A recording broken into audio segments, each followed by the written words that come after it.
NASA के वैज्ञानिक इतना सामान और बैग लेके किसी ग्रह पे नहीं जाते होंगे जितना बैग और सामान लेके ये प्राइवेट कॉलेज और प्राइवेट स्कूल की टीचर लोग जाती हैं। इनके पास कम से कम भाई साहब 3 बैग होते हैं, जिसमें एक में ये लंच बॉक्स रखती हैं, एक बैग इनके जो कंधे में होता है ना, उसके अंदर भी भाई साहब एक बैग का बच्चा होता है, और उस बैग के बच्चे के अंदर भाई साहब एक ब्यूटी पार्लर की मिनी ब्रांच होती है, जिसके अंदर भाई साहब मेकअप का सारा सामान होता है, जैसे तेल, सीरम, शैम्पू, साबुन, क्रीम, पाउडर, लाली, मिस्सी, सुरमा, कंघा, कंघी, lip balm, nail cutter, earbuds, perfume और पता नहीं क्या क्या होता है इसकी भैंस की आग। सारी कमाई भाई साहब कपड़ों में और मेकअप में निकाल देती हैं। अगर कुछ पैसा बचता है तो 6 महीने बाद भाई साहब पर्स और सैंडल ले लेती हैं। आमदनी अठन्नी, खर्चा रुपया। इनको जब देखोगे ना तो ऐसा लगेगा कि भाई साहब किसी कॉर्पोरेट की बहुत बड़ी प्रोफाइल की जॉब करती है ये। इसकी आंखें कमजोर हो या ना हो, लेकिन भाई साहब ये कैट आई फ्रेम वाला चश्मा जरूर रखती है। अपने दोस्तों के साथ होगी ना तो इतना देसी में बात करेगी, इतना देसी में बात करेगी, और जब पेरेंट्स मीटिंग होती है तो पेरेंट्स के सामने इतना बना बना के बात करेगी और बच्चे को इतना प्यार दिखाएगी कि हाय चिंटू बेटा, हाउ आर यू, बड़ी क्यूटी क्यूटी लग रहे हो, आज मम्मा ने लंच बॉक्स में क्या बना के दिया, कम कम कम कम अपनी फेवरेट मैडम के पास आओ, कम कम।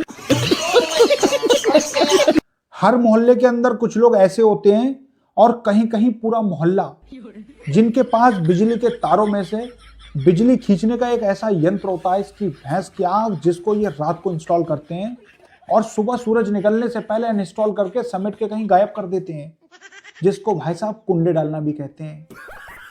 ये छत पे से भाई साहब कुंडे डाल के जब नीचे आता है तो सबसे पहले भाई साहब पानी वाली मोटर ऑन करता है और पूरा टैंक भर देता है।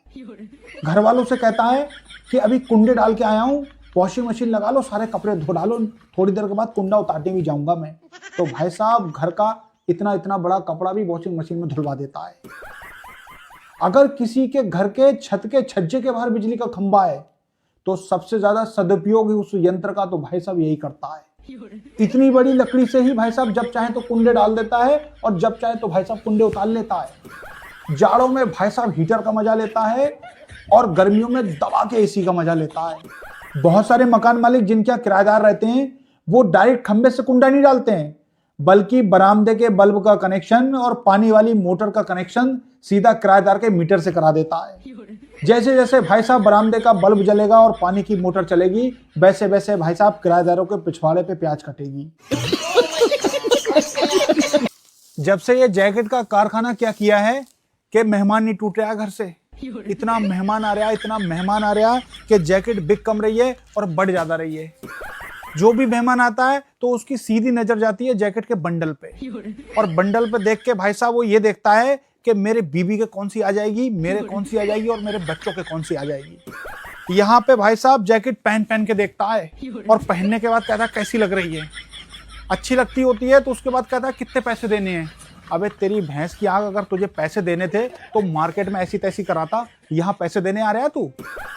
और अगर बच्चे को नहीं लाता है ना साथ में तो बालिस्त से उसका नाप देता है 1, 2, कहता इतनी बड़ी जैकेट दे दो बच्चे की, 4 साल का है।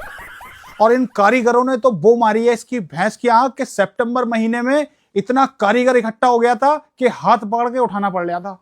और जब से ये नवंबर और दिसंबर शुरू हुआ है एक कारीगर नहीं रुक रहा है। इतनी शादी पे शादी कर रहा है इसकी भैंस की आग। कभी कहता है दोस्त की बहन की शादी है, कभी कहता है कि रिश्तेदारी में शादी है। और ये पड़ोस के करकनदारों ने तो भाई साहब इतना परेशान कर रखा है कि जो भी डिजाइन में बनवा रहा हूं तुरंत कॉपी करके चला जाता है, अड्डा कटवा दे रहा है। और ग्राहकी बनाने के चक्कर में भाई साहब 2 रुपए सस्ता दे रहा है, कभी कभी तो उधार दे देता है इसकी भैंस की आग। ये जो मोबाइल के डॉक्टर होते हैं इनका मोबाइल का ऑपरेशन करने का ओटी ऐसे कोपचे में होता है इसकी भैंस की आग के आप पंजों के बल खड़े होके और गर्दन उठा उठा के देखोगे तो आपको वो जगह नहीं दिखेगी जहां ये मोबाइल का ऑपरेशन करते हैं। 10 मिनट में सही होने वाले मोबाइल को भी भाई साहब शाम तक एडमिट रखता है जिससे कि ये मोटा पैसा बना ले। अगर आपका फोन ओवर चार्जिंग में डेड हो जा रहा है तो भाई आपसे कहता है कि इसकी पावर आईसी में आग लग गई है, पावर आईसी उतार के भाई साहब रिवॉल्विंग करके दोबारा लगाई जाएगी और 5500 रुपए का एस्टीमेट आएगा। और एक बात जरूर बोलेगा कि 1% डेड डिस्क है। तो 2 मिनट में भाई साहब एसएमडी मशीन से कैपेसिटर उतार के 5500 रुपए का चूना लगा देता है आपको। और अगर चार्जिंग के मैटर आते हैं तो चार्जिंग के केस में भाई साहब फोन भी नहीं खोलता है, दांतों वाले ब्रश में एसीटोन लगा के घिस देता है और 2 मिनट के अंदर भाई साहब 1500 रुपए की बुटिया पेल देता है आपकी। और कुछ रिपेयर करने वाले तो ऐसे होते हैं कि अगर उनकी दुकान पे बड़े बड़े फोन आ रहे हैं, सैमसंग फ्लिप फोल्ड या आईफोन 15 14 प्रो मैक्स, तो भाई साहब उनको ओके करके और शादी फंक्शन में जाता है अपनी सिम डाल के भौकाल मचाने के लिए। अगर इनके पास में कोई डेड फोन आता है और वो फोन सही नहीं हो रहा है तो भाई साहब मदरबोर्ड पेल देता है उसका। और जब फोल्डर डालता है ना तो फोल्डर में भाई साहब इतनी रबड़े लगा देता है, इतनी रबड़े लगा देता है कि फोल्डर से ज्यादा पैसे की तो रबड़े घुसड़ देता है।